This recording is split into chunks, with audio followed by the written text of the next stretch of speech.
They say you don't gotta go home, but you can't stay here. And no, I don't wanna be alone. Salut les gens, c'est Shaolin, j'espère que vous allez bien, moi ça va super bien. On se retrouve aujourd'hui pour une vidéo dans laquelle je vais vous montrer une des méthodes que j'utilise pour me détacher peu à peu de la copie et créer un fanart original avec une pose originale. Donc ici j'ai choisi une pose que j'ai trouvée sur Google en tapant pose dynamique et je l'ai recopiée sur une feuille. Ensuite, je l'ai décalquée avec ma tablette lumineuse, histoire de pouvoir la réutiliser si besoin. Ça peut être une idée de se faire une espèce de répertoire de poses ou de silhouettes au fil du temps.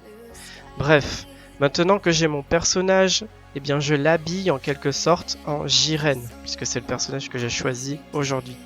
Ici, c'était plutôt simple, je n'ai modifié que les yeux, l'oreille, et puisque ses vêtements sont près du corps, ce ne sont que des lignes et des couleurs à poser. Quoi qu'il en soit, on se retrouve à la fin avec un Jiren, je pense qu'on le reconnaît assez bien, complètement original, c'est-à-dire qu'on n'a jamais vu ailleurs.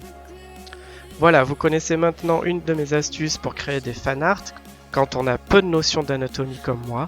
Je ne dis pas que c'est ce qu'il faut faire, mais perso, moi ça m'aide à progresser, à me détacher petit à petit de la copie.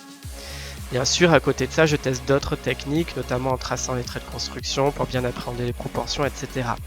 La bonne idée, à mon avis, c'est de varier un maximum les méthodes, les sujets et les supports afin de sortir de sa zone de confort petit à petit, sans se démotiver et en se faisant plaisir. Du coup, j'espère que la vidéo et le dessin vous plairont. N'hésitez pas à me donner votre avis en commentaire, à poser des questions si vous en avez, à donner des idées aussi, à me dire ce que vous préférez. Et comme d'hab, on like, on partage. Si c'est pas déjà fait, on s'abonne. Je vous laisse avec la suite du dessin et je vous dis à très bientôt pour de nouvelles vidéos.